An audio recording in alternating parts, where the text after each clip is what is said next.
Thank you very much. Your Excellencies, distinguished guests, colleagues, and friends. There is something fitting about delivering these remarks here in Odessa, a city that has looked into the face of foreign aggression and refused to blink. A city that knows what it means to defend not just territory, but liberty. I stand before you with the deepest admiration for the Ukrainian people, and with a kinship that is not just diplomatic. It is forged in a shared understanding of what it costs to resist those who believe that might supersedes the will of a free people. I come to you at a moment of great consequences. Iran has endured a year of fire. More than 40,000 of my compatriots were slaughtered in the dark. Unarmed men and women who took to the streets in January, demanding nothing more than the right to choose their own future. They were met with bullets, with mass arrests, with an internet blackout designed to ensure the world would not see what was being done to them. My country has been struck from every direction, by the regime from within, and by the consequences of the regime's own recklessness from without. And yet, the Islamic Republic still stands. Some in this room may interpret that as a sign of the regime's resilience. I am here to tell you it is not. It is a sign of the world's failure to draw the right conclusions from what it is watching. It is a sign that the free world has not yet understood what it is truly fighting, or what it stands to gain from that fight when that fight is won. That is what I have come to Odessa to say. Let me begin what you should by now be beyond dispute. The drones darkening the skies of Ukrainian cities are built by the same factories, funded by the same regime that deployed drone surveillance over Tehran's streets to hunt down protesters in the dark. They fed coordinates to snipers and arrest squads operating under an internet blackout they themselves imposed. The same drones have been deployed to arm regime proxies across the Middle East. The Shahed drone does not distinguish between a residential block in Kharkiv, a protest square in Tehran, or commercial offices in Dubai. It serves the same masters and advances the same agenda: the destruction of any sovereign people's right to determine their own future.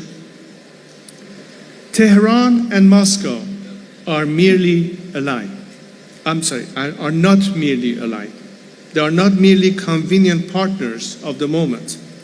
They are co-architects of chaos, a doctrine that the rules-based international order is a Western imposition to be dismantled, that borders are suggestions, that sovereignty belongs to the powerful, no matter how wicked, and not to the people, no matter how righteous.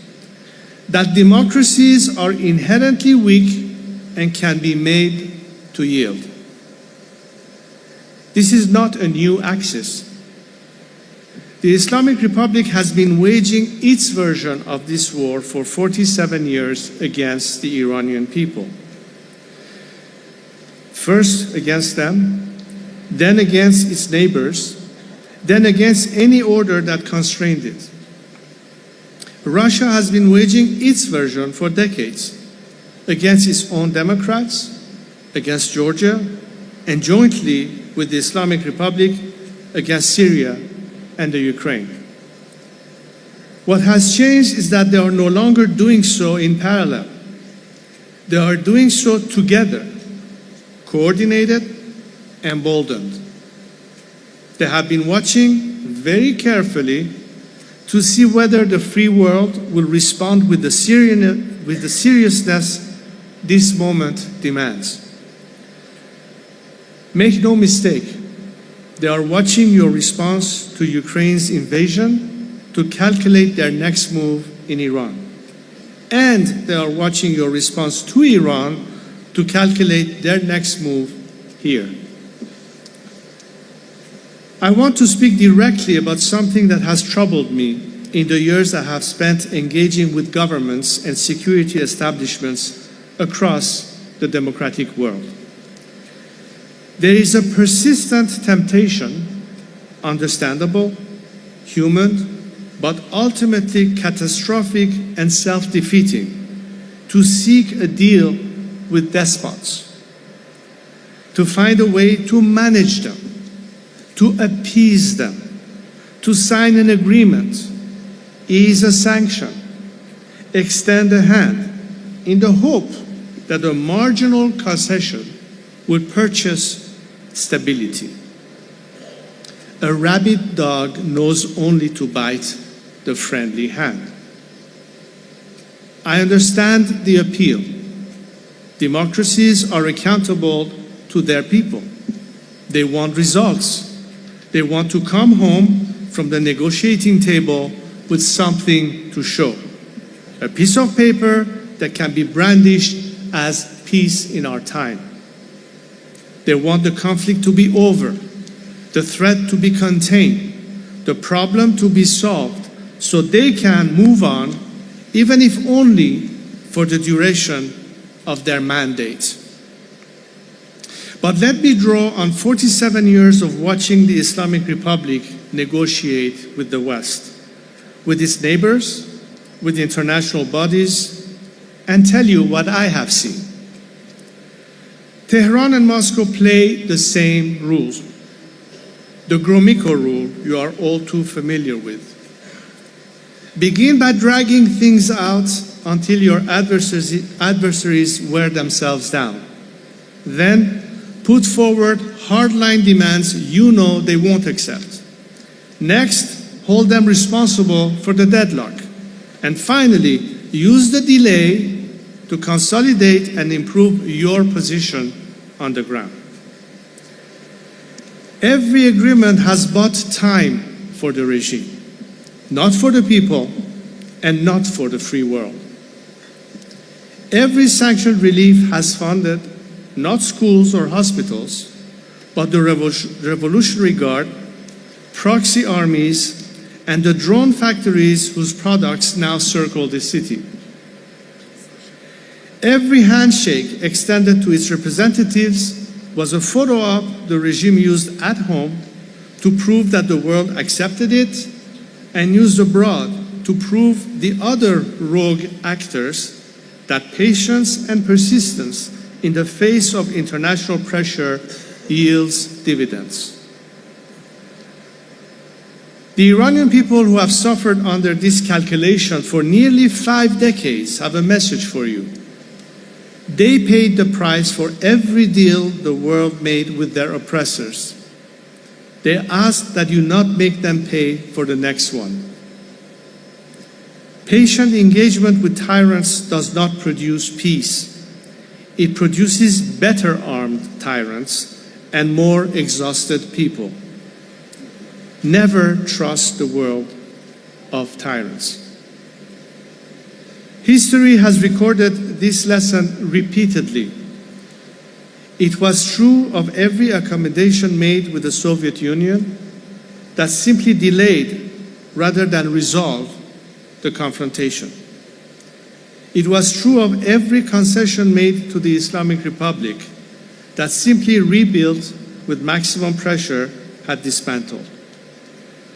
Only democracies build lasting peace because only democracies are answerable to the people who bear the cost of war. Despots are not answerable to no one.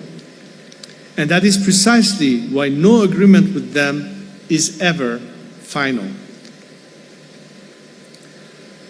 I want to say something now that I believe this forum is uniquely positioned to hear.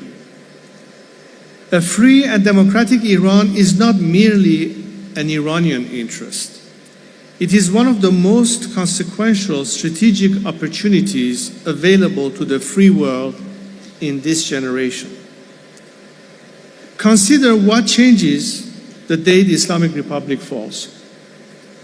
The principal financier and arms supplier of Hamas, of Hezbollah, of the Houthis, of the militias destabilizing Iraq and Syria is gone.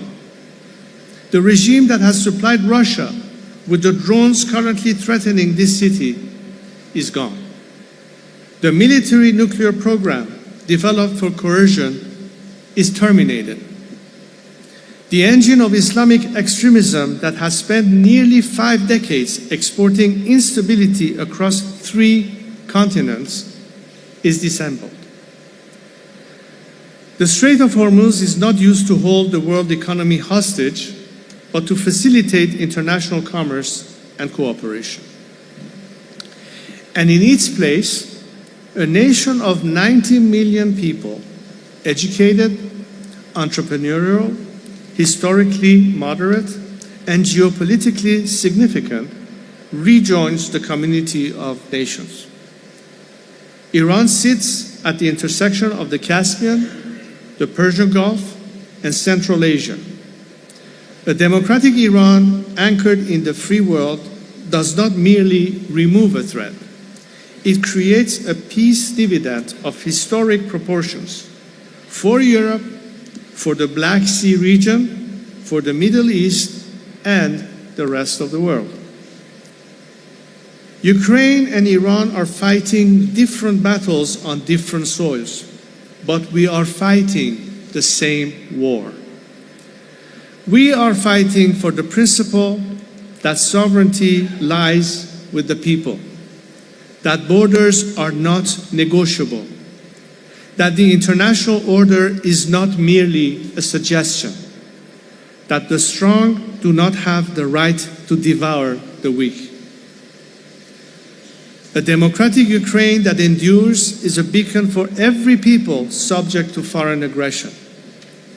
A democratic Iran that rises is a beacon for every people living under theocratic oppression. Each of our victories strengthens the other. Each of our defeats emboldens the same forces. This is why I am calling for a transatlantic coalition, not merely to support Ukraine and not merely to pressure the Islamic Republic, but to confront the Moscow-Tehran axis as the unified strategic threat that it is. This means coordinated sanctions enforcement that does not allow one side of the axis to compensate for pressure on the other. It means arms and intelligence cooperation that recognizes that Iranian drone and missile supply chain as a NATO-relevant threat. It means explicit political support for the democratic opposition in Iran, not as a geopolitical gambit, but as a matter of moral and strategic coherence. And it means a clear articulation that when Iran is free, the West is ready to move swiftly with investment, with integration, with a full embrace that the nation rejoining the democratic world deserves.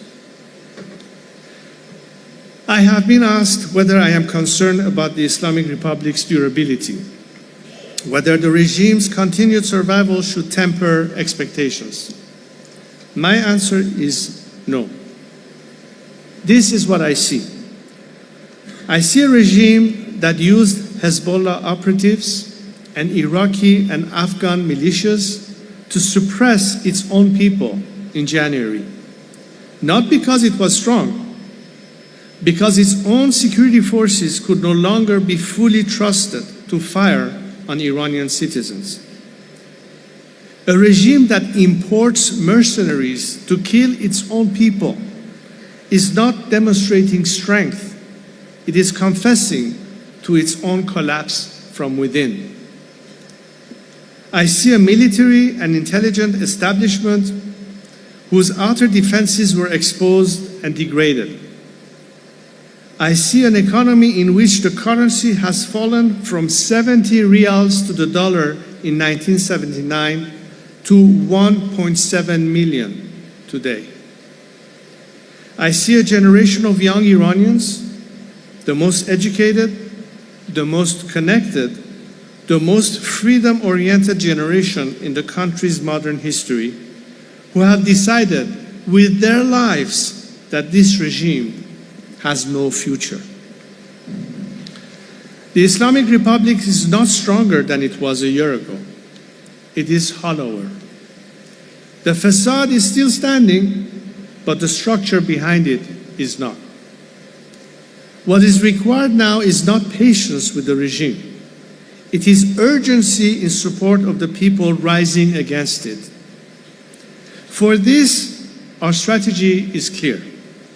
Maximum pressure on the Islamic Republic, maximum support for the Iranian people, maximum defections from within the regime, maximum mobilization of Iranians, and the Iran Prosperity Project. We have made measured progress on each and every one of these, but we have more to do. IPP is a transition framework developed with Iranian experts, jurists, and civil society. An Iran Prosperity Project with 3 phases: emergency, establishment, and normalization, designed to ensure that when the regime falls, Iran does not fall into chaos, but rises into order. A transitional justice program to ensure we move forward, not with vengeance, but with accountability. An economic recovery package ready to be implemented. A diplomatic posture ready to normalize relations with the West, with Iran's neighbors, and build trust with the international community from day one. We are not asking the world to build Iran's future for us. We are asking the world to recognize that we are ready and capable of building it ourselves. And that standing with us now is in the strategic interest of every nation in this room. We do not need nation building. We are ready to build back our own nation. Let me close with this. 47 years ago, my family was forced to leave Iran. I was 17 years old. I left to train as a military pilot, but never returned home. That was not my choice, while it has never stopped being my country. For 47 years, I have carried the voices of Iranians who could not speak for themselves in the rooms that matter. I have never stopped believing that Iran would be free. I have never stopped believing that the Iranian people, who gave the world the first declaration of human rights in Cyrus the Great's cylinder, deserve to live with the dignity they themselves defined for civilization. I am not here today to ask for sympathy. I am not here to describe suffering, though the suffering is real and staggering. I am here to make a strategic argument to this strategic audience at this strategic moment. The Moscow-Tehran axis is the defining adversarial alignment of our era. It must be confronted as such, with the same coherence, the same resolve, and the same transatlantic solidarity that defined the West's finest hour. Ukraine has held the line at enormous cost. Iran is paying an enormous price to break free. The free world has moral, strategic, and historical reason to stand with both. Do not negotiate with the axis of chaos. confront it. Do not manage the Islamic Republic. End it. Do not wait for a better moment. This is the moment. I'm not waiting. The people of Iran are not waiting. History is the tale of actions, not contemplations. We are doing our part. Join us. Slava Ukraini, Payande Iran.